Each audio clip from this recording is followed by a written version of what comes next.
السلام علیکم جناب. سورہ ہود آیت نمبر 77 رائٹ. اعوذ باللہ من الشیطان الرجیم. بسم اللہ الرحمن الرحیم.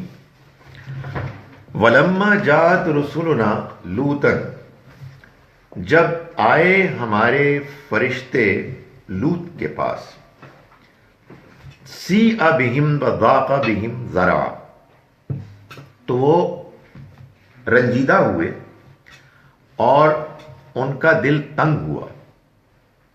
وقال ھذا یوم عصیب، اور انہوں نے کہا کہ یہ تو بڑی مصیبت کا دن ہے. یہ ابھی تک ہم نے سورہ ہود میں 3 بڑے پیغمبروں رسولوں کی داستان سنی. نوح علیہ السلام، ہود علیہ السلام اور صالح علیہ السلام. اب اس کے بعد ہم لوط علیہ السلام کے قوم کے معاملات، جیسا کہ انہوں نے دعوت دی اور دعوت کے بعد ان کی قوم نے برے انداز میں رد عمل ظاہر کیا، اس کو دیکھ رہے ہیں. لیکن وہاں تک پہنچنے کے لیے قرآن مجید نے تمہیداً ابراہیم علیہ السلام کا واقعہ بیان کیا تھا، جو ہم نے پچھلی مرتبہ دیکھا، جس میں کہ فرشتے پہلے ان کے پاس آئے. انہوں نے فرشتوں کو جب دیکھا انسانی شکل میں تو انہوں نے گمان کیا کہ یہ تو کچھ انسان ہیں جو ان کے مہمان ہیں.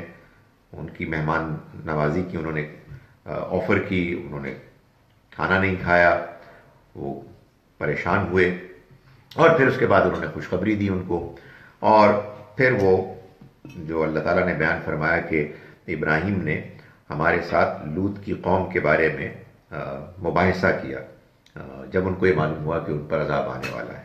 تو یہ تو تمہید تھی. اب وہ اصل واقعہ کہ وہی اللہ کے فرشتے اب قوم لوط کی طرف گئے، لوط علیہ السلام کے پاس گئے.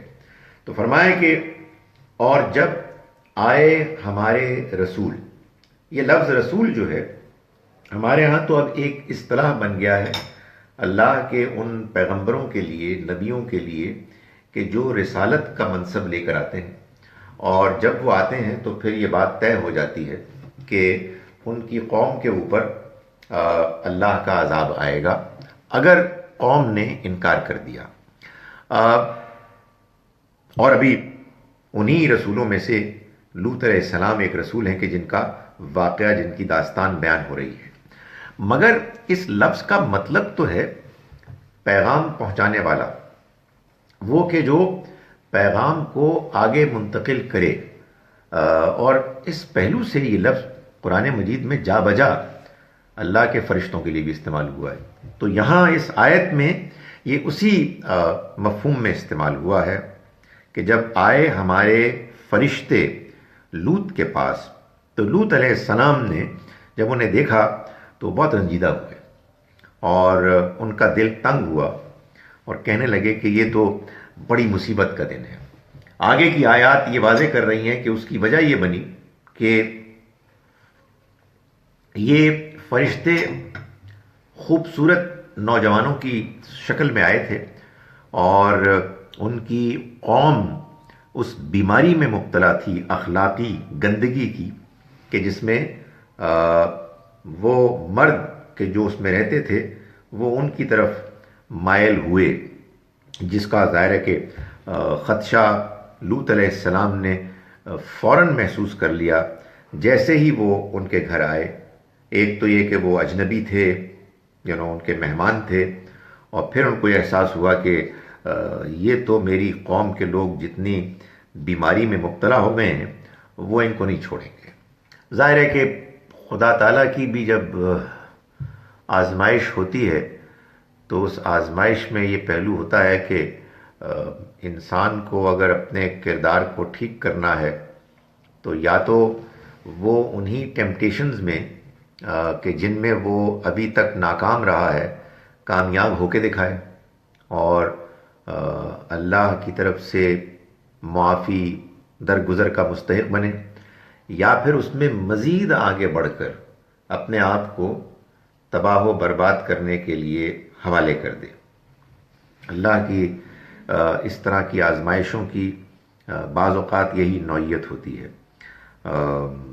بنی اسرائیل کی قوم پر بھی ایک خاص موقع پر ان کی اس بستی پر کہ جس کا ذکر قرآن میں ایک سے زیادہ مرتبہ ہوا، یہ بیان کیا کہ ہفتے کے دن اللہ کی طرف سے جو ان کے اوپر پابندی تھی کہ وہ کوئی اور کام نہیں کریں گے سوائے اللہ کی عبادت کے، اللہ نے کچھ اس طرح کا اہتمام کیا کہ وہ سمندر کے کنارے اس بستی میں ان لوگوں کی معیشت کا انحصار مچھلیوں پر تھا۔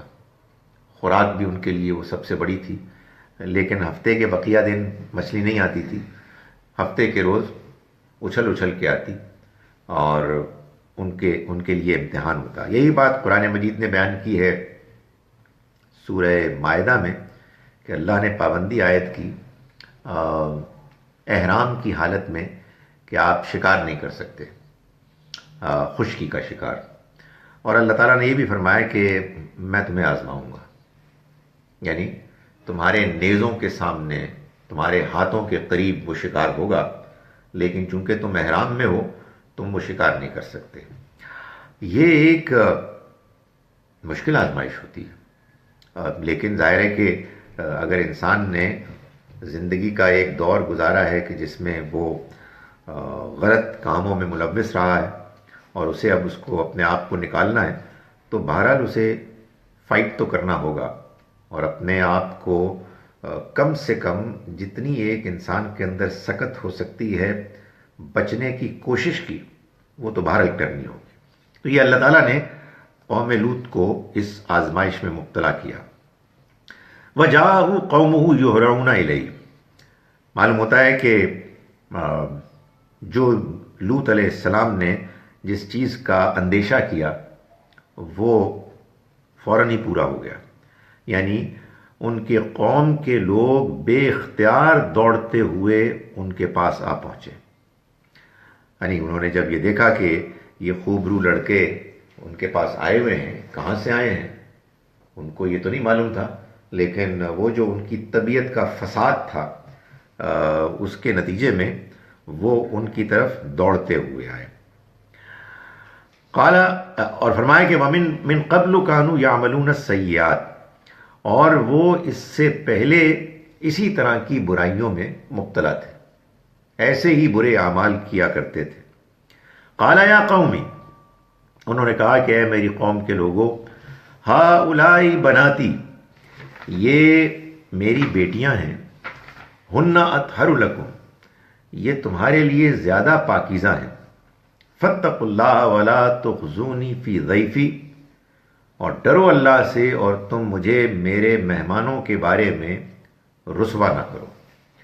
یعنی ایک آخری درجے کی ڈیسپریشن کا یہ جملہ ہے، اس میں اور کچھ بھی نہیں ہے سوائے اس بات کے کہ جب انہوں نے یہ دیکھا کہ ایک انتہائی ناپاک ناجائز کام ہونے والا ہے، اور کس کے ساتھ، ان کے اپنی مہمانوں کے ساتھ جن کی پروٹیکشن، جن کو حفاظت دینا ان کی ذمہ داری تھی، تو ایک انتہائی شریف النفس انسان تھے وہ، جیسے کہ سارے پیغمبر ہوتے ہیں، انہوں نے یہ بات کی۔ اس میں ظاہر ہے کہ ایک ڈیسپریشن کا جملہ ہے، اس میں جب پیغمبر یہ بات کریں گے تو یہ بات تو آبویسلی شامل ہوگی کہ ان کو چھوڑو، ان کے ساتھ نکاح کرو اور جو تمہاری ضرورت ہے اس کو پورا کرو۔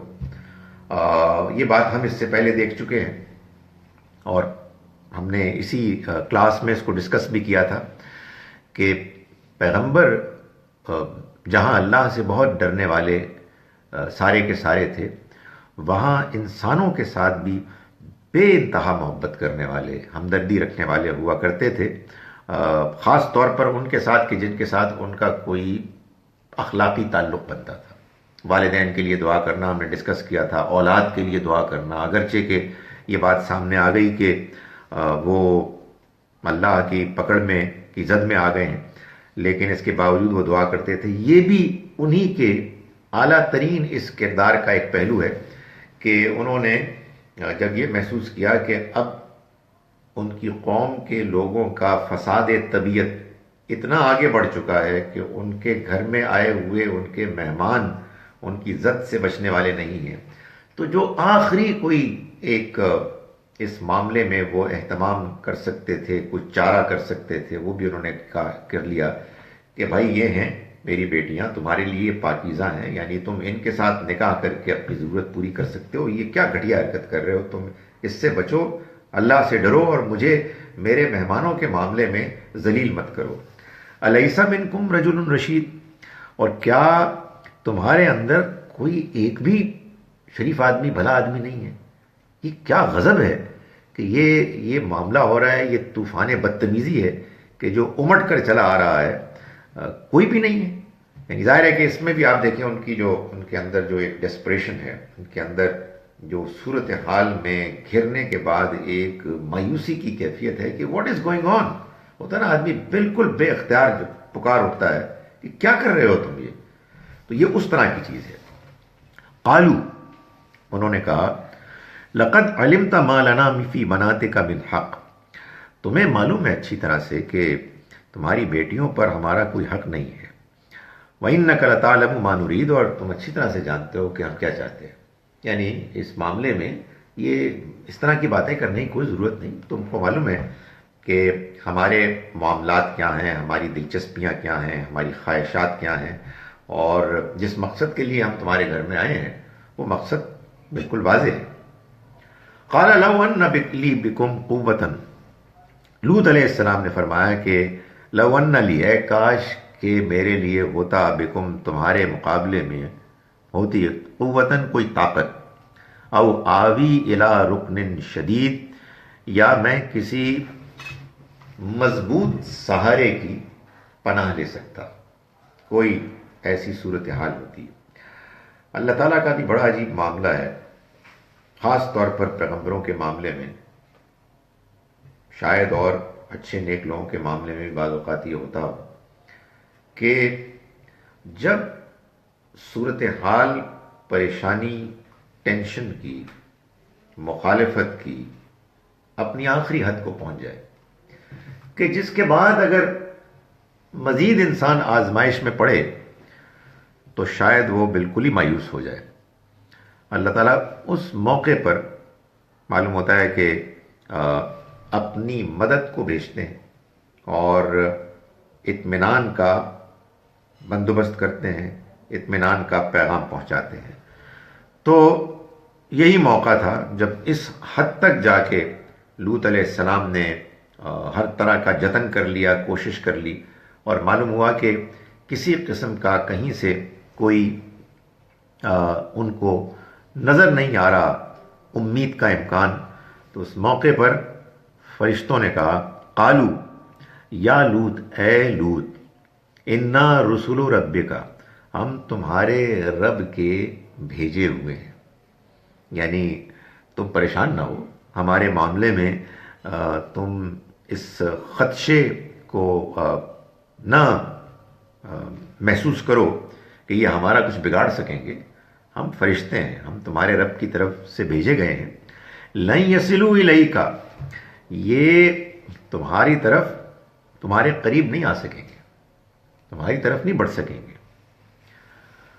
فاسری باہلک بقطع من اللیل، تو تم نکل جاؤ اپنے گھر والوں کے ساتھ رات کے کچھ حصے میں، یعنی کچھ رات گزر جائے تو تم نکل جاؤ۔ ولا یلتفت منکم احد، اور تم میں سے کوئی پیچھے پلٹ کر نہ دیکھے، الا امرأتک، سوائے تمہاری بیوی کے، انہ مصیبھا ما اصابہم، اس کو بھی وہی پہنچے گا جو ان کو پہنچے گا۔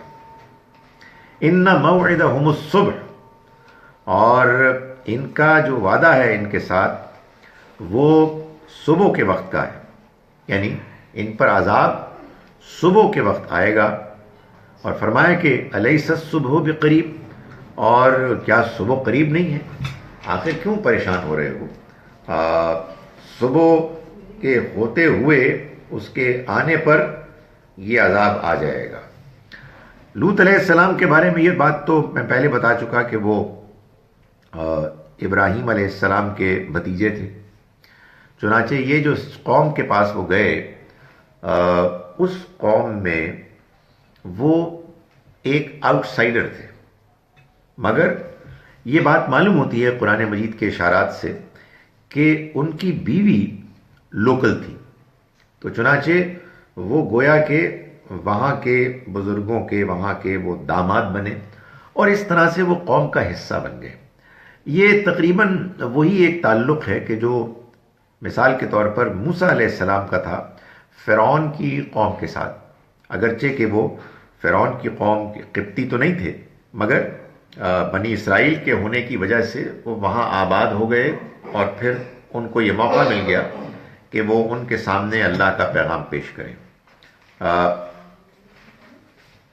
یہ بات بھی قرآن مجید میں کنسسٹنٹلی معلوم ہوتی ہے کہ اللہ تعالیٰ کے ہاں جب یہ فیصلہ ہوتا ہے کہ قوم پر عذاب آئے گا ان کے رسول کا انکار کرنے کے نتیجے میں، تو پہلے اللہ تعالیٰ یہ کرتے ہیں کہ اپنے رسولوں کو اس قوم کی اس بستی سے کہ جس میں وہ رہتے ہیں باہر نکال دیتے ہیں. وہ ہجرت کرتے ہیں اور ہجرت کرنے کے بعد اس قوم پر عذاب آتا ہے. چنانچہ آپ یہ دیکھیے گا کہ اس پہلو سے قرآن اتنا کنسسٹنٹ ہے کہ قرآن مجید نے جس جگہ پر یہ بات بیان کی نبی اکرم صلی اللہ علیہ وسلم کو خطاب کر کے کہ یہ تم کو، تمہارے ساتھیوں کو مجبور کر رہے ہیں کہ تم ہجرت کر کے نکل جاؤ، اور جب یہ ہو جائے گا تو پھر یہ بچیں گے نہیں، ان کو مزید رہنے کی مہلت نہیں ملے گی سوائے بہت تھوڑی. کیوں؟ یہ اللہ کی سنت ہے، یہ اللہ کا طریقہ ہے، اور تم اللہ کی سنت، اس کے طریقے کو کبھی بدلتا ہوا نہیں پاؤ گے. تو یہ بالکل یہاں بھی ایسا ہی ہو کہ ان کو یہ کہا گیا کہ تم یہاں سے نکل جاؤ، اور نکلنے کے بعد وہ پھر نہیں بچیں گے. صبح کے ہوتے تک ان پر عذاب آ جائے گا، اور تم آخر اس معاملے میں کیوں پریشان ہوتے ہو؟ صبح قریب ہی ہے، تھوڑی دیر کی بات ہے. تو یہ ظاہر ہے کہ سب کا سب جو بیان ہوا اس میں یہ بات پیش نظر رہے کہ اس میں نبی اکرم صلی اللہ علیہ وسلم اور آپ کے ساتھی کچھ اسی طرح سے اپنی قوم کے ہاتھوں ستائے جا رہے تھے، اور ان کو یہ داستانیں بار بار سنائی جا رہی تھیں کہ ان کے اندر ایک اطمینان اور حوصلہ پیدا ہو، اور جو انکار کرنے والے ہیں ان کو خبردار کیا جائے کہ یہ جو کچھ تم کر رہے ہو اس کا انجام تمہارے سامنے اسی دنیا میں عذاب کی صورت میں عنقریب آ جائے گا، اور پھر وہ عذاب نہ تم سے ٹلے گا اور نہ اس میں کوئی کمی آئے گی. فرمایا کہ فلما جاء امرنا، پھر جب آ گیا ہمارا حکم، یعنی عذاب کا حکم، جعلنا عالیہا سافلہا، تو ہم نے اس کی بستی کو الٹ کے رکھ دیا، یعنی جو اوپر کا حصہ ہے وہ نیچے ہو گیا، جو نیچے کا حصہ ہے وہ اوپر ہو گیا، بالکل تل پھٹ ہو گیا. وَأَمْطَرْنَا عَلَيْهَا حِجَارَةً مِّن سِجِّيلٍ، اور ان پر ہم نے برسائے پتھر مٹی کے، پکی ہوئی مٹی کے، یعنی وہ مٹی کے جو پک کر سخت ہو گئی تھی، منضود تہ بتہ، یعنی ایک کے بعد ایک وہ پتھر تھے کہ جو ان کے اوپر عمڈے چلے آ رہے تھے، ان کی بارش ہو رہی تھی. مُصَوَّمَةً عِندَ رَبِّكَ، یہ تمہارے رب کے ہاں نشان لگائے گئے تھے، یعنی یہ پہلے سے طے تھا کہ ان پتھروں کے ذریعے سے ان کو یہ مار پڑنے والی ہے اور یہ اب بچیں گے نہیں. فرمایا کہ وَمَا هِيَ مِنَ الظَّالِمِينَ بِبَعِيدٍ، اور وہ ان ظالموں سے کچھ زیادہ دور نہیں تھے. اس میں ایک ترجمہ، ایک مفہوم اور بھی لیا گیا ہے، لیکن اس کا مطلب یہی معلوم ہوتا ہے کہ وہ پتھر یہیں سے اٹھائے گئے تھے، کہیں دور سے نہیں لائے گئے تھے. ان کی اس سرزمین کا وہ حصہ تھے جہاں سے کہ وہ اٹھے اور ان کے اوپر اللہ تعالیٰ نے اس کی بارش کر دی. اس میں جو بات بیان کی گئی ہے اس میں دو چیزیں ہیں جو میں بس ہلکا سا تبصرہ کر کے آگے چل رہا ہوں. ایک بات تو یہ ہے کہ قرآن مجید نے جو 6 رسولوں کا ذکر کیا ہے عام طور پر، یہاں بھی وہی ذکر چل رہا ہے اسی زمانی ترتیب سے. لوط، ہود، صالح، سوری نوح، ہود، صالح، لوط اور شعیب اور پھر موسیٰ علیہ السلام. یہ 6 ہیں جن کا ذکر ہے. سب کی جو سٹوری ہے اس کا لب لباب یہ ہے کہ رسول آئے، انہوں نے دعوت دی، قوم نے انکار کیا اور ان کے اوپر عذاب آیا، اور رسولوں کے ساتھی ان کے ساتھ ہجرت کر گئے، اللہ نے ان کو محفوظ کر لیا. یہی بات مکے والوں کو بتانی مقصود تھی. مگر اس سٹوری میں اور اگلی سٹوری میں ہم یہ دیکھتے ہیں کہ نوح، ہود اور صالح علیہ السلام کی سٹوری کے بیان کے برعکس، کہ جہاں یہ بتایا گیا نمایاں طور پر کہ انہوں نے انکار کر دیا اور ان کی بات کو ماننے سے انہوں نے گریز کیا اور کہا ہم نہیں مانتے تمہاری بات اور ہم وہی کریں گے جو ہماری مرضی ہے، یعنی انکار کریں گے اور اپنے ٹریڈیشنل دین کو فالو کریں گے. یہاں 2 قوموں کی اخلاقی برائیاں بیان ہوئی، قوم لوط کی اور پھر قوم شعیب کی، جس کو پڑھ کر لوگوں کو یہ خیال ہوا کہ اصل میں اللہ تعالیٰ یہ بتانا چاہتے ہیں کہ اگر تم اس طرح کے برے فعل کرو گے تو تم پر بھی عذاب آئے گا. ہوتے ہیں نا، جب غلطی جب لگتی ہے لوگوں کو تو اس کی کوئی وجہ ہوتی ہے، کہ معلوم ہوتا ہے کہ انکار یہاں زیر بحث ہی نہیں ہے، بلکہ زیر بحث وہ برائی ہے، وہ بیماری ہے جس میں وہ مبتلا تھے. تو لوگ کہتے ہیں جی کہ دیکھیں یہ تو یہاں تو کچھ اور بات ہے. حالانکہ حقیقت یہ ہے کہ جس سیکوینس میں یہ بات آئی ہے اس میں یہ سب سٹوریز، ان کا جو لیسن ہے وہ ایک ہی ہے. تو پھر اللہ تعالیٰ نے ایسا کیوں کیا؟ سیدھا سیدھا یہ کیوں نہیں بیان کیا کہ قوم لوط نے اپنے پیغمبر کا انکار کر دیا اور اس کے نتیجے میں ان پر عذاب آیا؟ یہ کیوں بتایا کہ وہ اس اخلاقی بیماری میں مبتلا تھے؟ اس کی وجہ یہ ہے کہ یہ قرآن مجید نے بڑی کنسسٹنٹلی ایک حقیقت بیان کی ہے کہ سوال یہ پیدا ہوتا ہے کہ لوگ انکار کرتے کیوں ہیں. دیکھیں جی، انکار کرنے کی ایک وجہ یہ ہو سکتی ہے کہ وہ کہیں گے ہمیں بات ہی سمجھ میں نہیں آئی، وی ڈونٹ نو، مطلب دس از ناٹ کنونسنگ، ہمیں ابھی بات سمجھ میں نہیں آ رہی، آپ کو دلائل دیں. اور دیکھیں بہت قرآن میں آئے گا، وہ کہتے ہیں ہمیں نشانیاں دکھائیں. تو اگر بات یہ ہے تو یہ تو کوئی جرم نہیں ہے بھائی، اس میں تو کوئی پرابلم نہیں ہے. وہ کہہ رہے ہیں بات سمجھ میں نہیں آ رہی. نہیں، قرآن یہ بتا رہا ہے بار بار کہ یہ ان کا کہنا کہ ہمیں بات سمجھ میں نہیں آ رہی اور ہمیں کوئی معجزہ چاہیے، کوئی نشانی چاہیے، یہ اصل میں ان کی اخلاقی پستی کی وجہ سے ان کا باطن سیاہ ہو گیا، ان کا باطن زنگ آلود ہو گیا ہے. قرآن نے اس کو مختلف طرح سے بیان کیا ہے. وہ سمم بکمن عمیون فہم لا یرجعون، بہرے گونگے اندھے ہو گئے ہیں، اب وہ لوٹ کرنے آئیں گے. ختم اللہ علی قلوبہم، اللہ نے ان کے دلوں پر مہر کر دی ہے. یہ کیسے کی ہے؟ ان کے بار بار کی اخلاقی برائیوں کے ریپیٹ کرنے کے نتیجے. سمجھ آ رہی ہے بات؟ وہ وجہ بنی ان کے انکار کا. تو کہیں اللہ تعالیٰ نے کسی سٹوری میں انکار کو نمایاں کر دیا اور کسی سٹوری میں انکار کی وجہ کو نمایاں کر دیا. تو قوم لوط نے اپنے وقت کے رسول کا انکار کیا. کیوں؟ اس لیے کیا کہ ان کے اندر وہ بیماری اتنی غالب آ گئی تھی کہ اب ان کے اندر کا جو ایک انسان تھا، ان کا جو اخلاق تھا، ان کا ضمیر تھا، وہ مردہ ہو گیا تھا اور وہ اب کوئی سچی بات سننے کے لیے تیار نہیں. یہ میں نے ایک نقطہ واضح کرنے کی کوشش. دوسری جو بات ہے وہ یہ ہے، دوسری بات کا تعلق ہمارے دور حاضر سے بھی ہے کہ لوگ کہتے ہیں کہ یہ اصل میں یہ بعض لوگوں کے اندر ایک رجحان ہوتا ہے جس کو وہ کہتے ہیں فطری رجحان ہوتا ہے.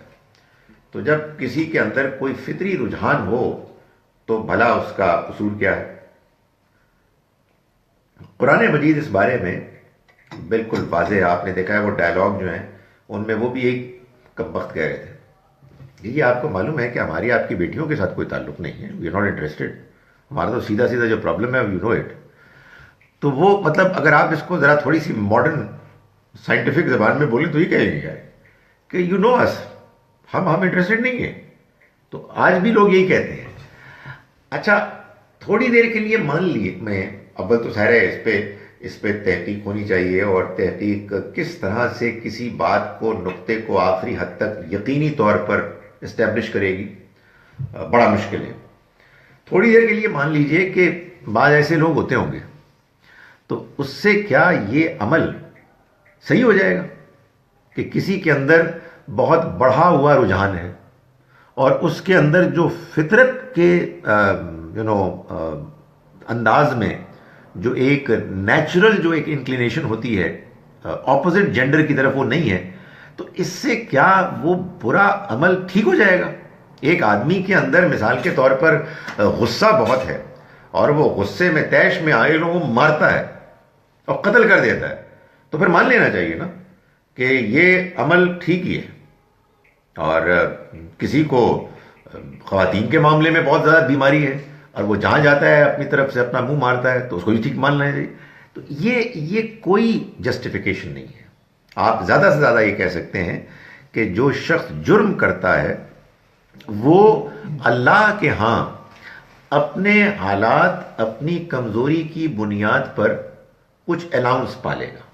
کتنا پائے گا کتنا نہیں پائے گا ہم نہیں جانتے, وہ جانتا ہے کہ جو سب کچھ جانتا ہے, جس کا فیصلہ کبھی بھی انصاف کے علاوہ نہیں ہوگا, انصاف پر مبنی ہوگا.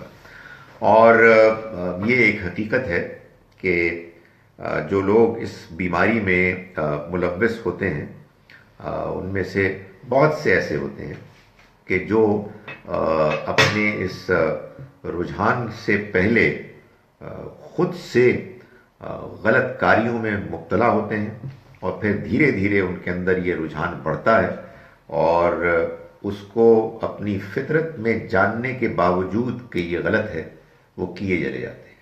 تو اس لیے اس کی کسی قسم کی کوئی جسٹیفیکیشن نہیں بنتی ہے.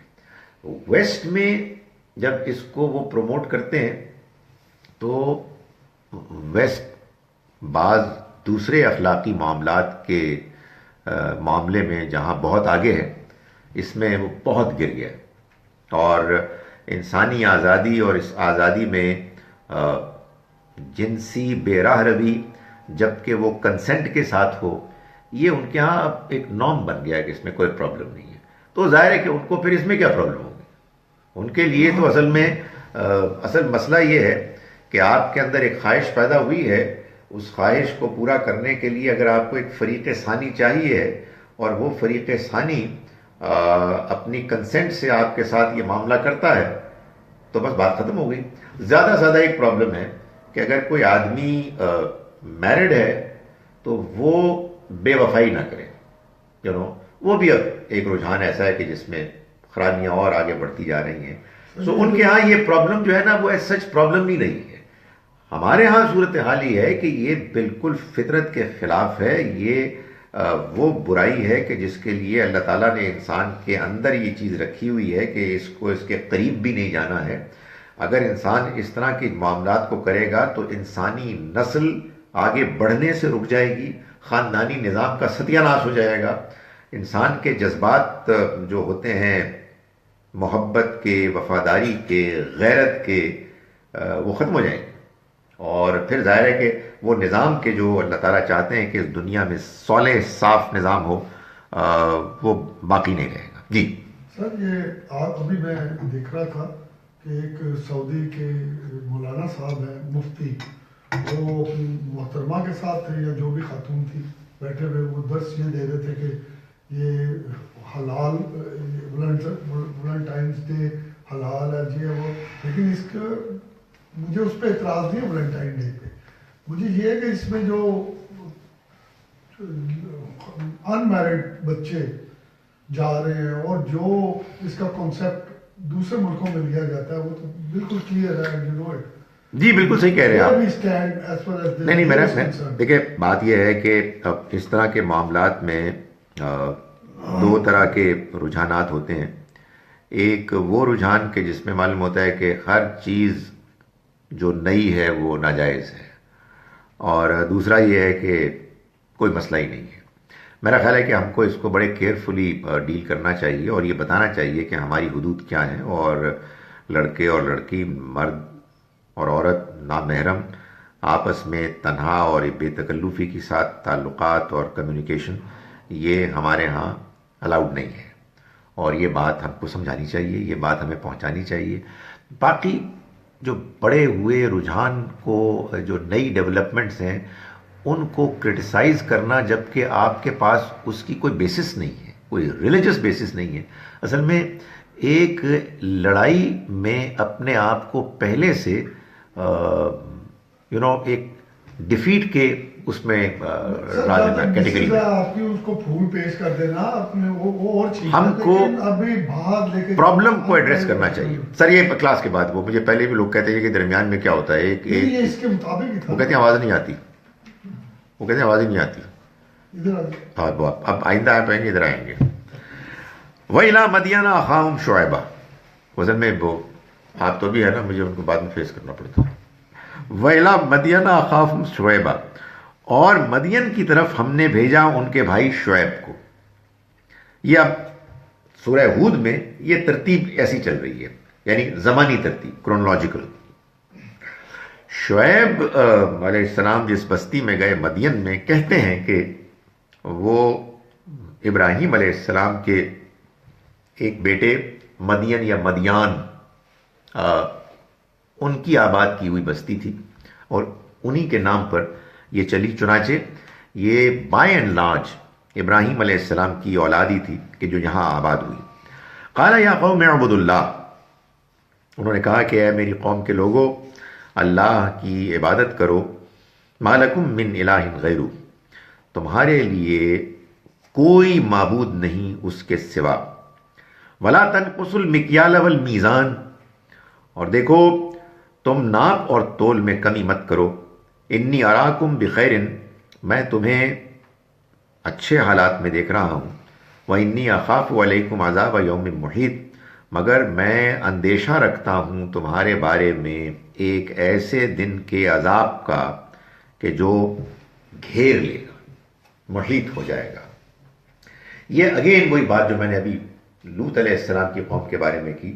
آپ یہاں دیکھیں گے کہ یہاں سارا زور ان کی تجارت میں فراڈ، بے ایمانی، ناپ تول میں کمی بیشی، اس کے بارے میں، اور اس وجہ سے ہمارے ہاں بعض لوگوں کو، بلکہ بہت سے لوگوں کو یہ خیال ہوا کہ اصل میں جو قوم بھی ایسا کرے گی اس قوم پر اللہ کا عذاب آ جائے گا۔ اس کے بعد پھر سوال پیدا ہونا شروع ہوتا ہے کہ یار ابھی تک ہم کیسے ٹھیک ہیں، فراڈ میں انتہا درجے کی حد کرنے کے باوجود ٹھیک کیسے چل رہے ہیں۔ تو میں یہ واضح کر چکا ہوں کہ اصل میں یہ برائیاں بیان ہوئی ہیں اس پہلو سے کہ اس کا نتیجہ یہ نکلا کہ انہوں نے اپنے وقت کے پیغمبر رسول کا انکار کر دیا۔ وَيَا قَوْمِ أَوْفُوا الْمِكْيَالَ وَالْمِيزَانَ بِالْقِسْطِ، اے میری قوم کے لوگوں، تم ناپ اور تول کو انصاف کے ساتھ پورا رکھو۔ وَلَا تَبْخَسُوا النَّاسَ أَشْيَاءَهُمْ، اور لوگوں کو ان کا مال، ان کی چیزیں کم کر کے گھٹا کے مت دو۔ یعنی وہی تجارت کر رہے ہیں، دکان کھولی ہوئی ہے، اور لوگوں سے پیسے دام زیادہ لے رہے ہیں اور ان کو چیز کم دے رہے ہیں، ان کو دھوکہ دے رہے ہیں۔ وَلَا تَعْثَوْا فِي الْأَرْضِ مُفْسِدِينَ، اور تم زمین میں فساد پھیلاتے مت پھرو۔ یہ بھی معلوم ہوتا ہے کہ یہ خود ایک فساد ہے، اور یہ بھی معلوم ہوتا ہے کہ وہ اسی مال کو حاصل کرنے کے لیے لوٹ کھسوٹ بھی کیا کرتے تھے۔ وعلیکم السلام سر۔ بقیت اللہ خیر لکم ان کنتم مومنین، اللہ کا دیا ہوا جو کچھ باقی ہے وہ تمہارے لیے زیادہ بہتر ہے اگر تم واقعی مومن ہو۔ یعنی بڑی خوبصورت بات ہے کہ جو کچھ تمہیں جائز طریقے سے مل جائے اور جو بچ جائے نفع منافع، وہ تمہارے لیے زیادہ بہتر، زیادہ بابرکت ہے اگر تم واقعی مومن ہو، یعنی تم ماننے والے ہو، یعنی ماننے کے لیے تیار ہو، ماننے کی نگاہ سے دیکھنے کے لیے تیار ہو۔ یہ دیکھیں ماننے کا مطلب ایک یہ بھی بڑی پرابلم، ہمارے یہاں بہت ساری غلط فہمی ہے. ماننے کا مطلب یہ ہے کہ جی ہم مانتے چلے آ رہے ہیں، ہمارے والدین یہ کہتے ہیں، یہ بالکل ٹھیک ہے، یہ بالکل ٹھیک بات ہے. پھر اس میں بندہ کہتا ہے، دوسرے لوگ کہتے ہیں یار یہ کیا بے وقوفی کی بات ہے کہ تمہیں ایک بات بتا دی اور تم اس کو مانی چلے جا رہے ہو.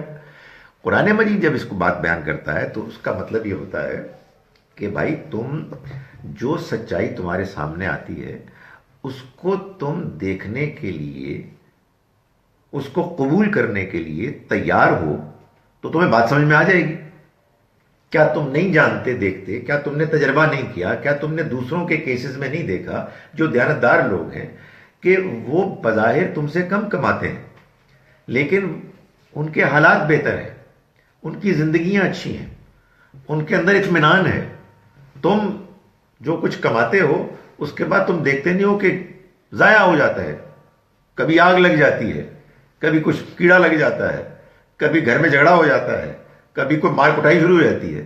تو یہ خدا تعالیٰ کا جو جائز منافع ہے جو اس نے کیا تمہارے لیے، یہ تمہارے لیے بہتر ہے اگر تم واقعی ماننا چاہو، ماننے کے لیے تیار ہو. سمجھ آئے نا؟ یعنی ماننے کی آمادگی اگر تمہارے اندر ہے تو جو بات میں تمہیں بتا رہا ہوں وہ بات ہی صحیح ہے. فرمایا وما انا علیکم بحفیظ، لیکن میں تم پر کوئی نگران تو بنا کر نہیں بھیجا گیا ہوں. یعنی مطلب یہ ہے کہ میں تمہیں سمجھا ہی سکتا ہوں، میں تمہیں بات پہنچا ہی سکتا ہوں. یہ تو نہیں ہے کہ میں تمہارے اوپر کوئی زبردستی کوئی کچھ کروں گا، یہ میرا اختیار نہیں ہے. قالوا یا شعیب، انہوں نے کہا کہ اے شعیب، الصلاۃ تأمرک ان نترک ما یعبد آباؤنا، کیا تمہاری نماز تمہیں اسی چیز کا مشورہ دیتی ہے، حکم دیتی ہے کہ ہم چھوڑ دیں جو ہمارے آباء و اجداد جن کی عبادت کیا کرتے تھے، او ان نفعل فی اموالنا ما نشاء، یا یہ کہ ہم اپنے مال میں اپنی مرضی کے مطابق معاملات نہ کریں. یہ تمہاری نماز، تمہارا دین سکھاتا ہے. یہ تمہارے دین میں کیا یہ بات ہے جو پیش کی گئی ہے؟ یہ کیا ہے؟ یہ اصل میں ایک بڑا زبردست پروپیگنڈا ہے. بغیر کسی خاص بحث کو چھیڑے میں جنرل بات کر رہا ہوں کہ پروپیگنڈا کیا ہوتا ہے. وہ آج کل کے پاکستانی تو بہت اچھی طرح جانتے ہیں. جو یلغار ہوتی ہے، ادھر سے ایک سٹیٹمنٹ آئی، ادھر سے جواب، بندہ کہتا ہے یار کہ اس میں بات کون سی صحیح ہے، اور آدمی بس دیکھتا ہی رہتا ہے. تو یہ پروپیگنڈا جہاں بھی ویسٹڈ انٹرسٹ ہوتی ہیں وہاں ہوتا ہے. اب یہ دیکھیں کیا پروپیگنڈا ہے.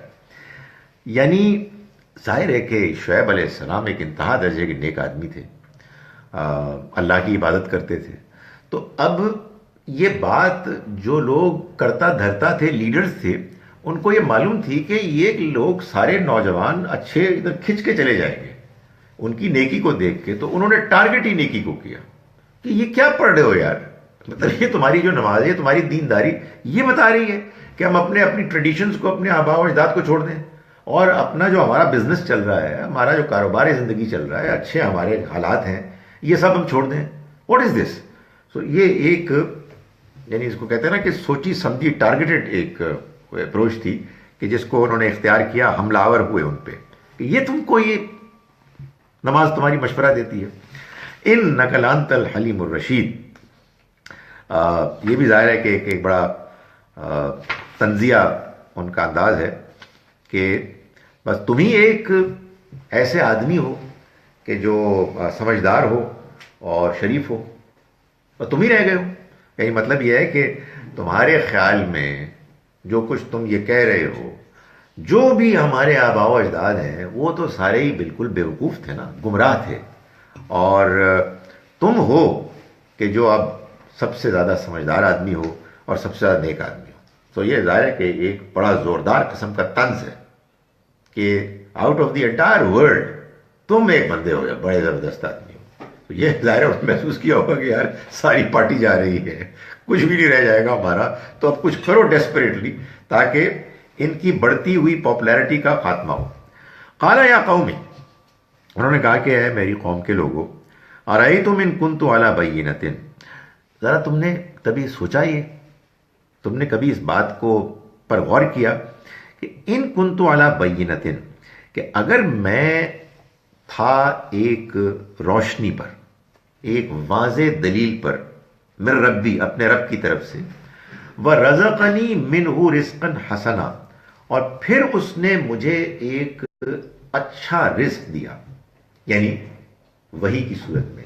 یہ قرآن مجید نے وحی الہی کو رزق کہا ہے، اور یہ بڑی ایک خوبصورت ایک تعبیر، ایک بیان ہے کہ جیسے ہمارا جسم بھوکا پیاسا اگر رہے گا تو کمزور پڑ جائے گا اور خاتمے کی طرف چلا جائے گا، تو اللہ نے ہمیں کھانے پینے کی صورت میں رزق دیا ہے۔ بالکل اسی طرح سے ہمارا ایک اخلاقی اور روحانی وجود ہے، اس کا رزق اللہ کا پیغام ہے، اللہ کی یاد ہے، اللہ کی وحی ہے۔ تو یہ وحی الہی یہ بھی ایک رزق ہے، اور ہمارے اندر جو بھوک پیاس پیدا ہوتی ہے اللہ کی وحی کے لیے، اصل میں وہ ان سوالات کی وجہ سے ہوتی ہے، ان تجربات کی وجہ سے ہوتی ہے جو زندگی میں ہوتے ہیں۔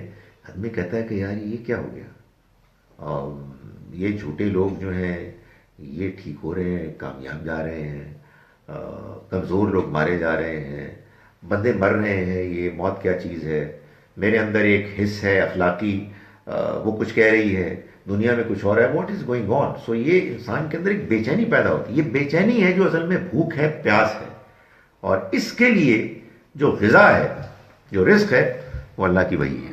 تو آپ یہ دیکھیں انہوں نے کیا بات کی کہ دیکھو تم نے کبھی غور نہیں کیا کہ میں تھا ایک روشن دلیل پر اپنے رب کی طرف سے، وہ کیا ہے؟ میری فطرت۔ وہی بات جو نبی صلی اللہ علیہ وسلم نے فرمائی کہ میں اس سے پہلے جو کچھ کرتا تھا اس کی روشنی میں اگر میں یہ کہوں کہ ایک لشکر تمہارے اوپر حملہ آور ہونے والا ہے تو تم مانو گے نہیں؟ تو کہا جی آپ صادق اور امین ہیں، آپ کے بارے میں ہم یہ تصور بھی نہیں کر سکتے کہ آپ کی زبان سے حق کے علاوہ کوئی اور بات نکلے گی۔ تو یہ پیغمبروں کا یہی کردار ہوا کرتا تھا۔ تو انہوں نے یہی توجہ دلائی کہ بھائی اس سے پہلے میں اپنے رب کی طرف سے اس روشنی پر تھا کہ جو میری فطرت میں ہے، اس کے بعد اس نے مجھے مزید اپنی جانب سے رزق دیا۔ وما اريد ان اخالفكم الى ما انهاكم عنه، تو میں نہیں چاہتا کہ تمہاری مخالفت کر کے وہی کام خود کروں جس سے میں تم کو روک رہا ہوں۔ میں تمہیں یہ کہہ رہا ہوں کہ تم زمین میں فساد مت مچاؤ، تو یہ کیسے ہو سکتا ہے کہ میں اس کے برعکس یہ فساد مچاؤں؟ یہ اصل میں اس بات کا جواب ہے کہ جو انہوں نے الزام لگایا تھا کہ یہ تم کر کیا رہے ہو۔ ایک جو پروپیگنڈا ہوتا ہے اصل میں اس میں ایک خوبی ہوتی ہے کہ یہ جو کچھ تم کر رہے ہو نماز پڑھنے کے بعد، what you are trying to do is to destabilise the society. ستیاناش ہو جائے گا، سب کچھ ختم ہو جائے گا، فساد مچ جائے گا، بندے بھوکے مریں گے، پتہ نہیں کیا کیا انہوں نے کہا ہوگا۔ اس کے جواب میں انہوں نے کہا کہ یہ کیسے ہو سکتا ہے کہ میں جس چیز سے تم کو روک رہا ہوں میں خود اس میں ملوث ہو جاؤں اور میں زمین میں فساد مچاؤں۔ فرمایا کہ ان اريد الا الاصلاح ما استطعت، میں تو صرف چاہتا ہوں اصلاح کرنا جس حد تک میرے لیے ممکن ہے۔ میں کوئی موومنٹ نہیں چلا رہا کہ سوسائٹی کیسی کی تیسی ہو جائے، میں تمہیں بات بتا رہا ہوں بھائی، میں تمہیں صحیح بات کی طرف مائل کر رہا ہوں، میں تمہیں پیغام پہنچا رہا ہوں، اس کے علاوہ میں کیا کر رہا ہوں؟ وما توفیقی الا باللہ، اور میرے پاس اللہ کے سوا کوئی اور توفیق نہیں، توفیق مجھے اسی سے ملے گی، کسی اور سے نہیں ملے گی۔ علیہ توکلت، میں نے اسی پر بھروسہ کیا، وإلیہ انیب، اور میں اسی کی طرف رجوع کرتا ہوں۔ ویا قوم، اور اے میری قوم کے لوگوں، لا یجرمنکم شقاقی، ایسا نہ ہو کہ کہیں تمہیں میری ضد مائل کرے۔ ان یصیبکم مثل ما اصاب قوم نوح او قوم ہود او قوم صالح وما قوم لوط منکم ببعید، میری ضد تمہیں مائل نہ کرے اس بات کی طرف کہ تم پر بھی پہنچے، تم پر بھی آئے ویسا ہی عذاب جیسا کہ آیا نوح، ہود اور صالح کی قوم پر۔ وما قوم لوط منکم ببعید، اور لوط کی قوم تو تم سے کوئی زیادہ دور بھی نہیں، یعنی یہ تو ابھی کل کی بات ہے۔ تو تم ایسا نہ کرو کہ یہ سارے ایگزامپلز تمہارے سامنے موجود ہیں اور تم صرف میری ضد میں کہ میں تمہیں چونکہ اللہ کا پیغام پہنچا رہا ہوں اور تمہیں تمہاری برائیوں سے روک رہا ہوں تو تم میری ضد میں آ کے وہ حرکتیں کرنی شروع کر دو جو پچھلی قوموں نے کی تھیں اور اس کے نتیجے میں تم پر وہی عذاب آ جائے. یہ ایک بڑی پرابلم ہوتی ہے کہ یہ بالکل ممکن ہے اور یقیناً ایسا ہی ہوگا کہ انہوں نے اپنی کہانیوں میں، اپنی لیجنڈز میں، اپنی شاعری میں ان سارے بزرگوں کی تعریف کی ہوگی. نوح علیہ السلام کی، ہود علیہ السلام کی، صالح علیہ السلام کی. اصل میں پرابلم کیا ہے؟ پرابلم یہ ہے کہ جو لوگ فوت ہو جاتے ہیں اور جو لوگ کہانیوں میں ہیروز بن جاتے ہیں ان کی تعریف بڑی آسان ہوتی ہے. سامنے موجود جو ایک ہیرو ہوتا ہے اس کو ماننا بہت مشکل ہوتا ہے، اس لیے اس کے ساتھ تو اپنا مقابلہ ہے، تو اس کی تو مخالفت ہوگی. بس پچھلوں کی تعریف کرنے میں کیا پرابلم ہے؟ آدمی کہا بس ٹھیک ہے، بڑے عظیم لوگ تھے اور باقی بہت ان کے اندر ہدایت اور نیکی تھی. تو یہ مسئلہ ہے اور اسی پر توجہ انہوں نے دلائی کہ میری ضد کے چکر میں تم اپنے آپ کو مروا نہ دینا. جو عذاب پہلے آیا ہے وہ آ جائے گا تو ذرا ہوش کے ناخن لو. فرمایا وَاسْتَغْفِرُوا رَبَّكُمْ، اور معافی چاہو اپنے رب سے، ثُمَّ تُوبُوا إِلَيْهِ، اور اس کی طرف توبہ کرو، مائل ہو. یہ وہی بات ہے جو پہلے بھی آ چکی ہے کہ توبہ اس اللہ سے معافی حاصل کرنے کا کہ دو سٹیپس ہیں. ایک آدمی اپنے اندر شرمندہ ہو اور شرمندگی کے ساتھ اللہ کی طرف رجوع کرے، اور نمبر 2 اس کی طرف مائل ہو، اس کی طرف جھکے. ان ربی رحیم ودود، میرا رب یقیناً بہت رحم کرنے والا، بڑی محبت کرنے والا ہے. تم ٹرائی تو کرو، کوشش تو کرو، مائل تو ہو، تو تم دیکھو گے کہ وہ بہت محبت کرنے والا ہے. قرآن مجید نے بار بار اس کو بیان کیا ہے. پرابلی سب سے زیادہ افیکٹو اس بیان جو ہے سورہ زمر میں ہے. سورہ زمر 39 سورہ ہے، اس کی آیت نمبر 53 میں، جس میں اللہ تعالیٰ نے کہا ہے کہ پیغمبر آپ میرے ان بندوں کو بتا دیں کہ جنہوں نے اپنی جانوں کے اوپر ظلم کیا، اللہ کی رحمت سے مایوس نہ ہو، وہ تمام گناہ معاف کر دے گا، وہ مغفرت کرنے والا، رحم کرنے والا ہے. تو یہاں بھی یہی کہا گیا کہ توبہ استغفار کرو اور دیکھو وہ بہت رحم کرنے والا، بڑی محبت کرنے والا ہے. قالوا یا شعیب، انہوں نے کہا کہ اے شعیب، ما نفقہ کثیرا مما تقول، بہت سی باتیں جو تم کرتے ہو ہمیں سمجھ نہیں آتی. We don't understand what you say. اور یہ بھی ایک ٹرک ہے کہ یار یہ عجیب عجیب باتیں کرتے ہیں، یہ کچھ ہے ان کے پتہ نہیں کیا سوار ہوا ہوا ہے ان کے اوپر، ہمیں تو سمجھ ہی نہیں آ رہی کیا کہہ رہے ہیں. وَإِنَّا لَنَرَاكَ فِينَا ضَعِيفًا، اور یہ بات بھی ہے کہ ہم تو تم کو اپنے اندر ایک کمزور آدمی دیکھتے ہیں، نہ تمہارے پاس کوئی اسٹرینگتھ ہے، نہ تمہارے سپورٹرز میں کوئی طاقت ہے، تو یہ کیا تم ہمارے سامنے اپنا پیغام پیش کر رہے ہو. وَلَوْلَا رَحْتُكَ، اگر تمہارا گروہ نہ ہوتا، تمہاری برادری نہ ہوتی، تو لَرَجَمْنَاكَ، ہم تم کو رجم کر دیتے. وَمَا أَنْتَ عَلَيْنَا بِعَزِيزٍ، اور تم ہمارے سے کوئی مضبوط تو ہو نہیں، ہمارے مقابلے میں کوئی تمہاری طاقت، تم کوئی بھاری تو نہیں ہو ہم پہ. قال یا قوم، انہوں نے کہا کہ اے میری قوم کے لوگوں، اراہتی اعز علیکم من اللہ، کیا میرا قبیلہ، میرا خاندان، برادری زیادہ تم کو مضبوط اور بھاری لگتے ہیں اللہ کے مقابلے میں. واتخذتموہ وراءکم ظہریہ، اور تم نے کیا کیا ہے کہ اللہ کو اپنے پیٹھ کے پیچھے پھینک دیا ہے، اس کو پس پش ڈال دیا ہے. ان ربی بما تعملون محیط، میرا رب یقیناً جو تم عمل کرتے ہو اس کو گھیرے میں لیے ہوئے، اس کا احاطہ کیے ہوئے ہیں. وَيَا قَوْمِ اعْمَلُوا عَلَىٰ مَكَانَتِكُمْ إِنِّي عَامِلٌ، اے میری قوم کے لوگوں تم عمل کرو اپنی جگہ پر، میں بھی عمل کر رہا ہوں. اب یہ وہ ہے جو آخر میں ہوتا ہے نا، قُلْ يَا أَيُّهَا الْكَافِرُونَ لَا أَعْبُدُ مَا تَعْبُدُونَ وَلَا أَنْتُمْ عَابِدُونَ مَا أَعْبُدُ وَلَا أَنَا عَابِدٌ مَا عَبَدتُّمْ وَلَا أَنْتُمْ عَابِدُونَ مَا أَعْبُدُ لَكُمْ دِينُكُمْ وَلِيَ دِينِ، تمہارے لیے تمہارا دین، میرے لیے میرا دین. ہمارے لوگ کہتے ہیں کہ یہ اصل میں صلح اور ایک دوسرے کے ساتھ خیر سگائی کا جملہ ہے. نہیں، یہ آخری حد کی ان کے ساتھ بیزاری کا جملہ ہے کہ چاہو پھر جو کرنا ہے کرو. میں نے بہت سمجھا دیا تم کو، اگر تمہیں بات سمجھ میں نہیں آ رہی، میں بھی انتظار کر رہا ہوں، تم بھی انتظار کرو، جو کرنا ہے کرو. یعنی اس میں کوئی صلح صفائی نہیں ہے، یہ آخری حد کی بیزاری کی بات ہے جو جہاں بھی ہو رہی ہے.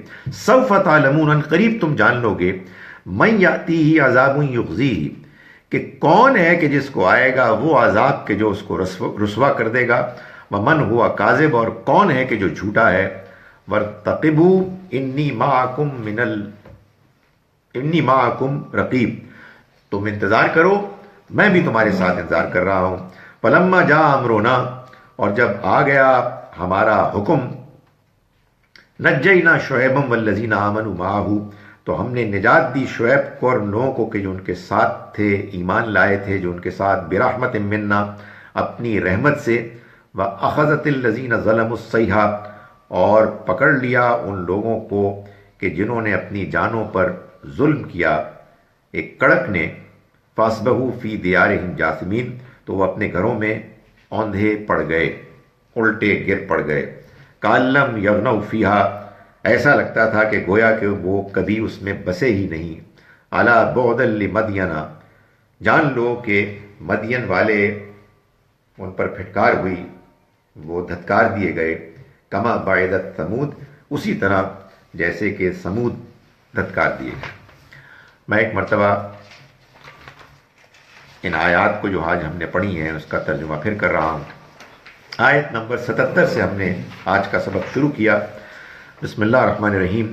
وَلَمَّا جَاءَتْ رُسُلُنَا لُوطًا، اور جب آئے ہمارے فرشتے لوط کے پاس، سِیءَ بِهِمْ وَضَاقَ بِهِمْ ذَرْعًا، تو وہ بہت دکھی ہوئے اور ان کا دل تنگ ہوا۔ وقالا، اور انہوں نے کہا، ھذا یوم عصیب، یہ تو بڑے ہی مشکل کا، مصیبت کا دن ہے۔ وجاءہ قومہ یہرعون الیہ، اور اس کی قوم کے لوگ اس کی طرف آئے دوڑتے ہوئے، یعنی جب انہوں نے دیکھا کہ یہ خوبرو خوبصورت نوجوان ہیں۔ ومن قبل کانوا یعملون السیئات، اور اس سے پہلے وہ یہی برائی کر رہے تھے۔ قال یا قوم، فرمایا لوط علیہ السلام نے کہ میری قوم کے لوگو، ہؤلاء بناتی، یہ میری بیٹیاں ہیں، ہن الاطہر لکم، یہ تمہارے لیے زیادہ پاکیزہ ہیں۔ فاتقوا اللہ، تو ڈرو اللہ سے، ولا تخزونی، اور مت رسوا کرو مجھ کو، فی ضیفی، میرے مہمانوں کے بارے میں۔ الیس منکم رجل رشید، کیا تم میں سے کوئی بھی شریف بھلا آدمی نہیں ہے؟ قالوا لقد علمت ما لنا فی بناتک من حق، انہوں نے کہا کہ آپ کو اچھی طرح سے معلوم ہے کہ ہمیں آپ کی بیٹیوں پر ہمارا کوئی حق نہیں ہے۔ وَإِنَّكَ لَتَعْلَمُ مَا نُرِيدُ، اور آپ خوب جانتے ہیں کہ ہم کیا چاہتے ہیں۔ قَالَ لَوْ أَنَّ لِي بِكُمْ قُوَّةً، انہوں نے فرمایا، لوط علیہ السلام نے فرمایا کہ کاش کہ میرے پاس تمہارے مقابلے میں کوئی طاقت قوت ہوتی، او آوی الی رکن شدید، یا میں کسی مضبوط سہارے کی پناہ لے لیتا۔ قالوا یا لوط، انہوں نے کہا کہ اے لوط، انا رسول ربک، یعنی یہ فرشتوں نے کہا کہ ہم تمہارے رب کے بھیجے ہوئے ہیں، یعنی فرشتے ہیں۔ لن یصلوا الیک، یہ تمہارے قریب نہیں آ سکتے۔ فاسری بأہلک بقطع من اللیل، تو تم اپنے گھر والوں کے ساتھ رات کے اول حصے میں نکل جاؤ۔ ولا یلتفت منکم احد، اور تم میں سے کوئی بھی پلٹ کے نہ دیکھے، الا امرأتک، سوائے تمہاری بیوی کے، انہ مصیبھا ما اصابہم، جو ان کو پہنچے گا وہی اس کو بھی پہنچے گا، یعنی عذاب۔ ان موعدہم الصبح، اور دیکھو یہ وعدہ صبح کے لیے مقرر ہے۔ الیس الصبح بقریب، اور کیا صبح قریب ہی نہیں ہے، یعنی اس میں بہت زیادہ تم اب بے چین پریشان نہ ہو۔ فلما جاء امرنا، پھر جب آ گیا ہمارا حکم، جعلنا عالیہا سافلہا، تو ہم نے ان کے چھتوں کو نیچے اور ان کے جو فرش ہیں کو اوپر کر دیا، یعنی مطلب یہ ہے کہ ان کو بالکل الٹ پلٹ تل پھٹ کر دیا۔ وامطرنا علیہا حجارۃ من سجیل، اور ہم نے ان کے اوپر برسائے ایسے پتھر کے جو پکی ہوئی مٹی سے تھے، منضود، تہ بتہ تھے، مسومۃ عند ربک، وہ نشان لگے ہوئے تھے پہلے سے تمہارے رب کے ہاں۔ وما ہی من الظالمین ببعید، اور یہ ان ظالموں سے قریبی تھے، یعنی انہی کی اپنی سرزمین سے اس کو اٹھا کے ان کے اوپر مار دیا گیا۔ وَإِلَىٰ مَدْيَنَ أَخَاهُمْ شُعَيْبًا، اور ہم نے اسی طرح سے بھیجا مدین کی طرف ان کے بھائی شعیب کو۔ قَالَ يَا قَوْمِ اعْبُدُوا اللَّهَ، انہوں نے کہا کہ اے میری قوم کے لوگوں، اللہ کی عبادت کرو۔ مَا لَكُم مِّنْ إِلَٰهٍ غَيْرُهُ، تمہارا کوئی معبود نہیں ہے اس کے سوا۔ ولا تنقصوا المکیال والمیزان، اور دیکھو ناپ اور تول میں کمی نہ کرو. انی اراکم بخیر، میں تم کو اس وقت اچھا دیکھ رہا ہوں، خوشحال دیکھ رہا ہوں. وانی اخاف علیکم عذاب یوم محیط، لیکن میں اندیشہ رکھتا ہوں تمہارے بارے میں ایک ایسے دن کے عذاب کا کہ جو گھیر لینے والا ہے. وَيَا قَوْمِ أَوْفُوا الْمِكْيَالَ وَالْمِيزَانَ، اور میری قوم کے لوگوں تم ناپ اور تول کو ٹھیک طرح سے کرو، بالقسط، انصاف کے ساتھ. وَلَا تَبْخَسُوا النَّاسَ أَشْيَاءَهُمْ، اور لوگوں کو ان کی چیزیں کم کر کے مت دو. وَلَا تَعْثَوْا فِي الْأَرْضِ مُفْسِدِينَ، اور زمین میں تم فساد مچاتے مت پھرو. بقیت اللہ خیر لکم، اللہ کی طرف کا باقی منافع یعنی جائز، خیر لکم تمہارے لیے زیادہ بہتر ہے، ان کنتم مومنین، اگر تم واقعی مومن ہو، جاننے کے لیے تیار ہو. وما انا علیکم بحفیظ، اور میں تمہارے اوپر کوئی نگران زبردستی کرنے والا نہیں ہوں. قالوا یا شعیب، انہوں نے کہا کہ اے شعیب، الصلاۃ کا تامرک، کیا تمہاری نماز حکم دیتی ہے تم کو ان نترک ما یعبد آباؤنا، کہ ہم چھوڑ دیں ان کو کہ جن کی عبادت کی ہمارے آباء و اجداد نے، او ان نفعل فی اموالنا ما نشاء، یا یہ کہ ہم کریں اپنے مال کے بارے میں جو ہم چاہیں. انک لانت الحلیم الرشید، معلوم ہوتا ہے کہ تم ہی ایک سمجھدار اور نیک آدمی ہو. قال یا قوم، انہوں نے کہا کہ میری قوم کے لوگوں، ارأیتم ان کنت علی بینۃ، تم نے غور نہیں کیا کہ اگر میں اس سے پہلے ایک روشن دلیل پر تھا میرے ربی، اپنے رب کی طرف سے، ورزقنی منہ رزقا حسنا، اور اس نے رزق دیا مجھ کو اپنی طرف سے اچھا رزق، یعنی رزق وہی الہی. وما اريد ان اخالفکم الی ما انہاکم عنہ، اور میں نہیں چاہتا کہ میں مخالفت کروں اس بات کی کہ جس سے میں نے تم کو روکا ہے. ان اريد الا الاصلاح، میں تو صرف اصلاح چاہتا ہوں، مستطاعت، جتنا ایک میرے لیے ممکن ہے. وما توفیقی الا باللہ، اور مجھے کوئی توفیق حاصل نہیں ہے سوائے جو اللہ کی طرف سے ملے. علیہ توکل، تو اسی پر میں نے بھروسہ کیا. وإلیہ منیب، اور اسی کی طرف میں رجوع کرتا ہوں. ویا قوم، اور اے میری قوم کے لوگوں، لا یجرمنکم شقاقی، کہیں تمہیں مائل نہ کرے میری ضد، میرے بارے میں ضد. ان یصیبکم، کہ تمہیں پہنچ جائے اس کے نتیجے میں، مثل ما اصاب قوم نوح او قوم ہود او قوم صالح، ویسا ہی عذاب جیسا کہ پہنچا نوح، ہود اور صالح کی قوم کو. وما قوم لوط منکم ببعید، اور لوط کی قوم تو تم سے کوئی بہت زیادہ دور بھی نہیں. واستغفروا ربکم، اور معافی مانگو اپنے رب سے. ثم توبوا الیہ، پھر تم اس کی طرف رجوع کرو. ان ربی رحیم ودود، یقیناً میرا رب بہت رحم کرنے والا، بہت محبت کرنے والا ہے. قالوا یا شعیب، انہوں نے کہا کہ اے شعیب، ما نفقہ کثیرا مما تقول، ہمیں نہیں سمجھ میں آتا، بہت سی باتیں نہیں سمجھ میں آتی جو تم کہتے ہو. وإنا لنراک فینا ضعیفا، اور ہم دیکھتے ہیں تم کو اپنے میں سے کمزور. لولا رہتک، اگر تمہاری برادری نہ ہوتی، لرجمناک، تو ہم تم کو رجم کر چکے ہوتے. وما انت علینا بعزیز، اور تم ہم سے کوئی مضبوط بھی نہیں ہو، کوئی بھاری نہیں ہو ہم پر. قال یا قوم، انہوں نے کہا کہ اے میری قوم کے لوگوں، اراہتی اعز علیکم من اللہ، کیا میرا خاندان، میری برادری زیادہ اہم مضبوط ہے تمہارے لیے اللہ کے مقابلے میں؟ فاتخذتموہ وراءکم ظہریہ، اور تم نے اس کو پیٹھ کے پیچھے پھینک ڈالا ہے، نظر انداز کر دیا ہے. ان ربی بما تعملون محیط، یقیناً میرا رب جو کچھ تم عمل کرتے ہو اس کو گھیرے ہوئے ہے. یا قوم اعملوا علی مکانتکم انی عامل، اور اے میری قوم کے لوگوں، تم عمل کرو اپنی جگہ پر، میں بھی عمل کر رہا ہوں. سوف تعلمون، ان قریب تم جان لو گے. من یأتیہ عذاب یخزیہ، کہ وہ کون ہے کہ جس پر آئے گا وہ عذاب کہ جو اس کو رسوا کر دے گا. ومن ہوا کاذب، اور وہ کون ہے کہ جو جھوٹا ہے. وارتقبوا، اور تم بھی انتظار کرو. انی معکم رقیب، میں بھی تمہارے ساتھ انتظار کر رہا ہوں. فلما جاء امرنا نجینا شعیبا والذین آمنوا معه برحمت منا، اور جب آ گیا ہمارا فیصلہ تو ہم نے نجات دے دی شعیب کو اور ان لوگوں کو کہ جو ایمان لائے ان کے ساتھ اپنی رحمت سے. وَأَخَذَتِ الَّذِينَ ظَلَمُوا الصَّيْحَةُ، اور پکڑ لیا ان لوگوں کو کہ جنہوں نے ظلم کیا ایک کڑک نے. فَأَصْبَحُوا فِي دِيَارِهِمْ جَاثِمِينَ، پھر وہ پڑے رہ گئے اپنے گھروں میں اوندھے. کالم یغنوا فیہا، ایسے کہ گویا کہ وہ اس میں کبھی رہے ہی نہیں. الا بعدا لمدینہ، جان لو کہ پھٹکار ہوئی مدین پر، کما بعدت ثمود، جیسے کہ دھتکارے گئے ثمود والے. اقول قولی ھذا واستغفر اللہ. سر یہ تشریف لائیے سر، ایک پہلے تو چھوٹی سی وضاحت ہے جناب. یہ حسبنا اللہ و نعم الوکیل ہے لفظ، یا حسبی اللہ و نعم الوکیل؟ دونوں ہیں. دوسرا جو ہے وہ واحد ہے، کافی ہے میرے لیے اللہ. پہلا جمع ہے حسبنا اللہ، کافی ہے ہمارے لیے اللہ. ہمارے لیے آتا ہے نون، نون الف جیسے اہدنا، اور واحد کے لیے آتا ہے چھوٹی ہے.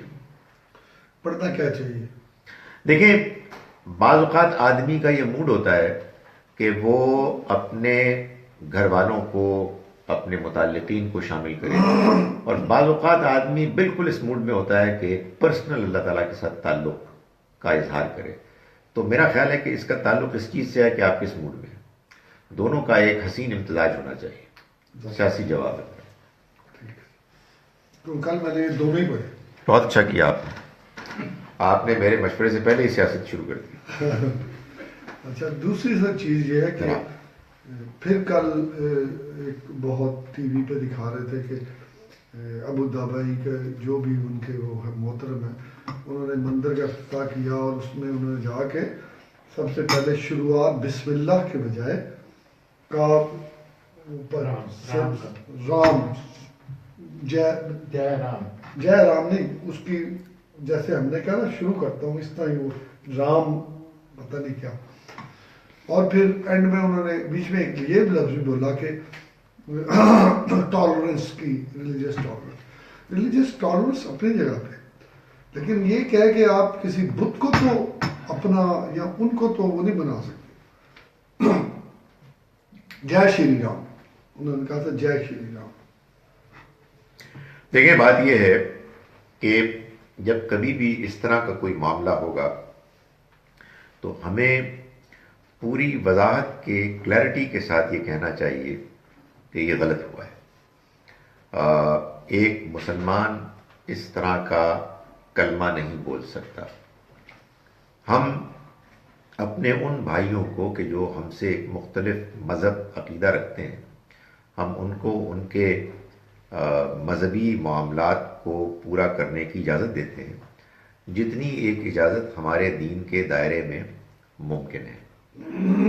یہ بات واضح طریقے سے کہنی چاہیے، مگر اس کے کہنے میں بھی بس اپنے لب و لہجے میں کنٹرول ہونا چاہیے. وجہ کیا ہے؟ اصل میں دیکھیں، یہ ایک بڑی مشکل ہے. میں یہ کل بھی یہ بات کر رہا تھا، میں آج بھی اس کو دہراتا ہوں. ہم ایک کمپلیکیٹڈ دنیا میں رہتے ہیں، اور ہمارے ہاں لوگوں کی پرابلم یہ ہے کہ وہ معاملات کو اوور سمپلیفائی کرتے ہیں. معاملے کی کمپلیکیشن یہ ہے کہ ہمارے سامنے غلطی ہوتی ہے. میں سمجھانے کے لیے آپ کو کہہ رہا ہوں کہ اس کو ہمدردی سے سمجھنے کے لیے ایسے سمجھیں کہ میرا بیٹا کوئی غلط کام کر رہا ہے، آپ کا بیٹا کوئی غلط کام کر رہا ہے. آپ نے اس کو ٹھیک بھی کرنا ہے، آپ نے اس کو ڈانٹنا بھی ہے، لیکن آپ اس کو لوز نہیں کر سکتے. مطلب یہ نہیں کریں گے کہ آپ کوئی ایسی حرکت کریں جس کے بعد پتہ لگے کہ آپ کے اور اس کے درمیان کمیونیکیشن ہمیشہ کے لیے ختم ہو گئی ہے. تو دونوں کام ہم نے کرنے ہیں. ہمیں دنیا کو دعوت بھی دینی ہے، ہمیں دنیا کو پیغام بھی پہنچانا ہے، اور ہمیں دنیا کو یہ بھی بتانا ہے کہ ہمارا دین کیا ہے. دین کے اصولوں کے بارے میں ہم کوئی کمپرومائز نہیں کریں گے. تو یہ جو بھی ابو دھابی، دبئی میں یا جہاں کہیں بھی یہ کام ہوا ہے، یہ کام غلط ہوا ہے. ایک مسلمان اس طرح کا جملہ نہیں بولے گا. اس مسلمان کو یہ سمجھانا چاہیے کہ آپ کو اگر ٹالرنس دکھانی ہے تو آپ اپنے دین کے دائرے کے اندر رہتے ہوئے دکھائیں، نہ کہ اپنے دین کے اصولوں پر کمپرومائز کر کے دکھائیں. اس میں ظاہر ہے کہ آپس میں ڈسکشن بھی ہو سکتی ہے کہ وہ ٹالرنس کا دائرہ کتنا ہے، وہ کون سی حد ہے کہ جس کو اگر آپ نے پھلانگ دیا تو آپ دین کے معاملے میں زیادتی کر رہے ہیں، یعنی دین کے اصولوں میں آپ کوتاہی کر رہے ہیں. اس میں ہماری ڈسکشن میں اختلاف بھی ہو سکتا ہے. دیکھیں، بعض لوگ یہ بالکل ممکن ہے کہ کہیں کہ نہیں، آپ کو گرجے میں جانا ہی نہیں چاہیے. کوئی شخص یہ کہے گا کہ نہیں، وہاں جا کے اگر آپ پارٹیسپیٹ نہیں کر رہے، صرف ان کی بات سن رہے ہیں، تو اس میں کیا حرج ہے؟ کچھ لوگ کہیں گے کہ وہ آپ کی مسجد میں نہیں آ سکتے، نہیں، آپ کہیں گے نہیں آپ ہماری مسجد میں آئیں، دوسرے لوگ کہیں گے، لیکن وہاں آ کے آپ کوئی غلط کام نہیں کریں گے، وہاں کوئی بت پرستی نہیں کریں گے، یعنی غیر اللہ کو نہیں پکاریں گے۔ میرا یہ خیال ہے کہ ایک وہ ٹالرنس ہے کہ جس ٹالرنس کو ہمارے دین نے نہ صرف یہ کہ گوارا کیا ہے بلکہ پروموٹ کیا ہے۔ جو مشکل ہے، جو میں جس کمپلیکیشن کی بات کر رہا تھا، وہ یہی ہے جس کی میں نے ابھی مثال دی کہ مجھے غلطی کو غلطی بھی کہنا ہے، لیکن میں جس کی غلطی پوائنٹ آؤٹ کر رہا ہوں میں نے اس کو لوز بھی نہیں کرنا ہے۔ آپ یہ کہیں گے یہ تو بڑی آپ نے ایک عجیب و غریب کنفیوزنگ سی بات کر دی، بڑی یہ تو ایک منافقت سی ہے، لوگ کہتے ہیں آپ یہ کمپرومائز کریں، یو ناٹ کلیئر۔ وہ کیا کرتے ہیں، کلیئر کیا ہے کہ اتنا زوردار طریقے کا لپڑ مارو اس کو کہ اس کے ہوش ٹھکانے ہو جائے۔ نہیں، یہ کوئی طریقہ نہیں ہے۔ وہ کیوں کہتے ہیں لوگ؟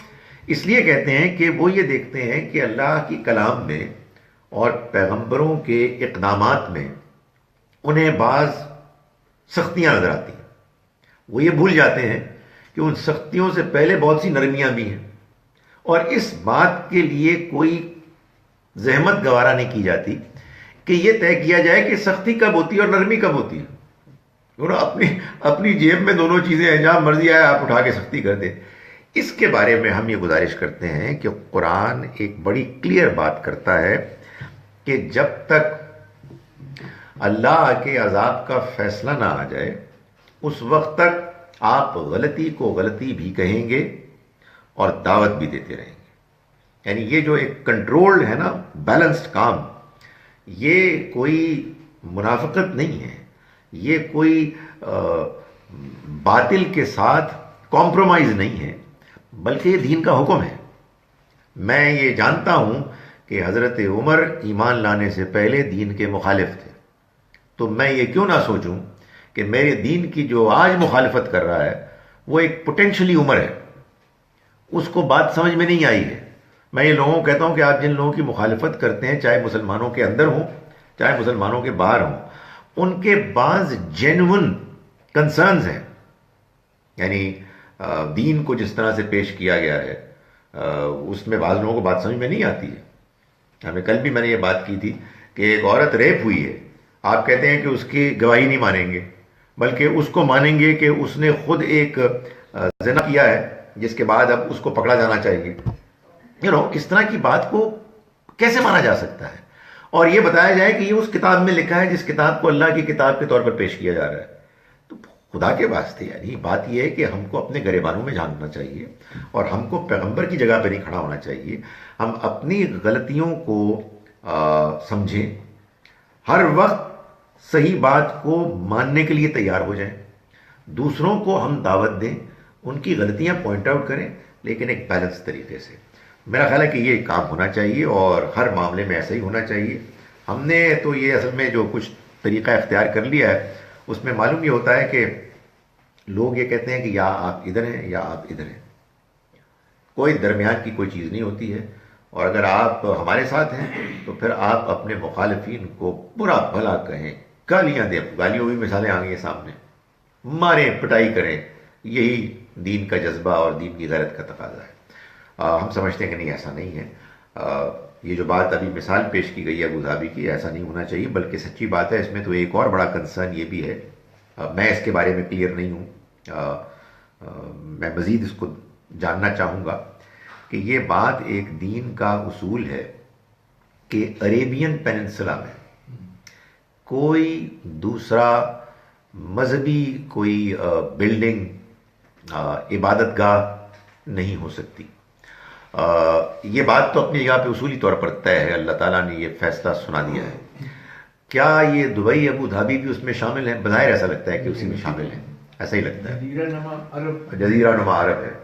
جب یہ ہے تو ہمیں اس بات کو بیان کرنا چاہیے، اور لوگ مانے نہ مانے، ہمیں ان کو بتانا چاہیے کہ یہ ہمارے اس رب کا حکم ہے کہ جس کو ہم مانتے ہیں، جس کی کتاب کو ہم مانتے ہیں، وہ ہم پہ نازل ہوئی ہے، اور اس نے ہمیں یہ بتایا ہے کہ دنیا میں باقی جتنی بھی جگہیں ہیں، وہاں پاکستان ہو، ملیشیا ہو، ٹرکی ہو، وہاں لوگ اپنے گرجے بنائیں، اپنے مندر بنائیں، ہم ان کی حدود کے اندر ان کو پروٹیکٹ کریں گے. لیکن جزیرہ نما عرب یہ بنی اسماعیل کے لیے اور فلسطین ایک زمانے تک بنی اسرائیل کے لیے. ظاہر ہے کہ انہوں نے اپنی وہ حیثیت کھو دی اپنی نالائقیوں کے نتیجے میں، لیکن یہ تو حیثیت اللہ کے کلام میں بیان ہوئی ہے اور اس کو پروٹیکٹ کرنا چاہیے. اس وجہ سے یہ جو آپ نے بیان بتایا ان کا، یہ بیان تو خیر بہت زیادہ دین کے تقاضوں سے ہٹا ہوا ہے، لیکن کوئی عبادت گاہ بھی مسجد کے علاوہ بنانا یہ اس ٹیریٹری میں الاؤڈ نہیں ہے. یہ دوسرا تیسرا اس طرح کر کے ہے، جی پہلا نہیں ہے. جی یہ جو باقی مسجد شہید ہوئی تھی، جس شخص نے شہید کی تھی وہ مسلمان ہو گیا اور وہ 100 مسجدیں بنا رہا تھا. مجھے اتنا خوف آیا تھا کہ میں نے کیا. یہ جی وہ میں نے بھی کلپ دیکھا اور آج کل وہ بہت چل رہا ہے. ظاہر ہے کہ وہ اس میں بڑی ایک سبق ہے، بڑی ایک انسپائرنگ چیز ہے، پر تھوڑا سا یہ خوف ہمیشہ آتا ہے کہ یہ کہیں ہم لوگوں نے تو نہیں بنایا.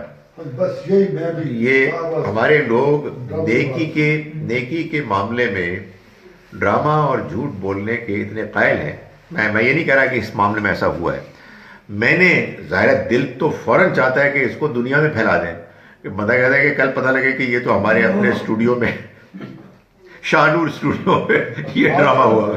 آج کل تو سر یہ ٹی وی کے اوپر صبح زی ٹی وی اور اس کے اوپر وہ دکھا رہے ہیں، ڈش ہم نے یہاں پہ لگوائی ہے تو کبھی میں ان کی خبریں سنتا ہوں تو مولانا ندوی صاحب ہیں اور دوسرے ہیں، وہ تو یہ فتوے دے رہے ہیں ادھر ان میں سے آپس میں کہ جی وہ ادھر اس کی جگہ ان کو زمین مسجد کی اور دے دیں، اس کو یہاں سے کر دیں. وہ تو مسلمان تو اس لیول پہ اپنے آپ کو گھٹیا ثابت کر رہے ہیں، باقی تو آپ چیزیں چھوڑیں. ہاں لیکن یہ بات دیکھیں، میں جو وہ بات ہے نا جو آپ نے بات بیان فرمائی، اس میں دین کا حکم تو یہی ہے کہ جب تمہارے پاس کوئی اہم خبر آئے تو اس کی تحقیق کر لو. اب ظاہر ہے آپ یہ کہیں گے یہ بات صحیح ہے، میں بھی یہی لمیٹیشن محسوس کرتا ہوں کہ اب اس طرح کی کلپس کو ہم کیسے اس کی تحقیق کریں. پروبیبلی شاید ابھی میرے ذہن میں آ رہا ہے آپ کے پوچھنے پر کہ جو ہمارے جاننے والے انڈیا میں ان سے ذرا پتہ کریں، اور میں آج ہی جا کے ان کو میسج کروں گا کہ یار یہ میسج آیا ہے تو تمہاری کیا خبر ہے وہاں کی. تو اب تو اللہ کا شکر ہے، یہ ابھی بات کر رہے تھے کہ واٹس ایپ وغیرہ میں تو بالکل آسانی ہو گئی. ایک زمانہ تھا کہ آپ شاید چاند پہ جانے والے سے بات کر سکتے تھے لیکن انڈیا سے بات نہیں ہو سکتی تھی، تو اب تو کوئی مسئلہ ہی نہیں رہا.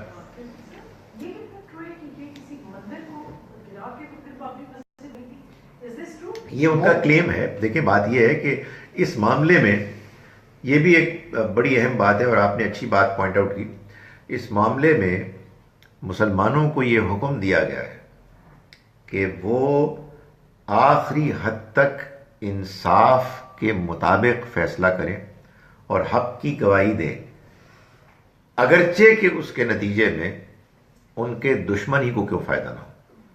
یعنی یہ قرآن مجید میں بیان کیا گیا ہے.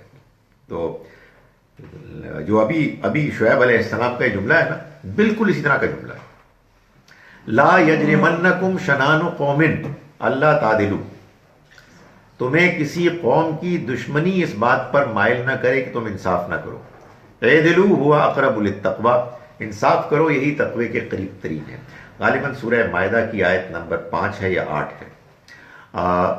اس وجہ سے جو آپ نے بات بیان فرمائی کہ بابری مسجد کسی مندر کے اوپر بنی تھی، میرا یہ خیال ہے کہ مسلمانوں کو اس بارے میں نہیں جانتا کہ اس میں کیا ڈیولپمنٹس ہوئی ہیں، اس پر اصرار کرنا چاہیے کہ اس کی تحقیق ایسی ہو کہ یہ اسٹیبلش ہو کہ کیا بات صحیح ہے. سر وہ تو کہتے ہیں رام پیدا ہوئے تھے، وہ یہ نہیں کہہ رہے رام جنم بھومی تھی اور اس کے اوپر رام جنم بھومی، وہ ذرا ایک کمپلیکیٹڈ چیز ہے.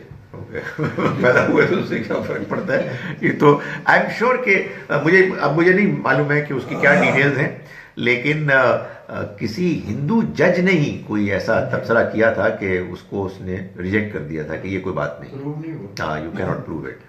تو وہ تحقیق ہونی چاہیے. انفارچونیٹلی سیاست میں اور مذہب میں وہ کہتے تو ہے نا کہ لو میں اور وار میں، لیکن لو کس نے دیکھا اور وار کس نے دیکھی؟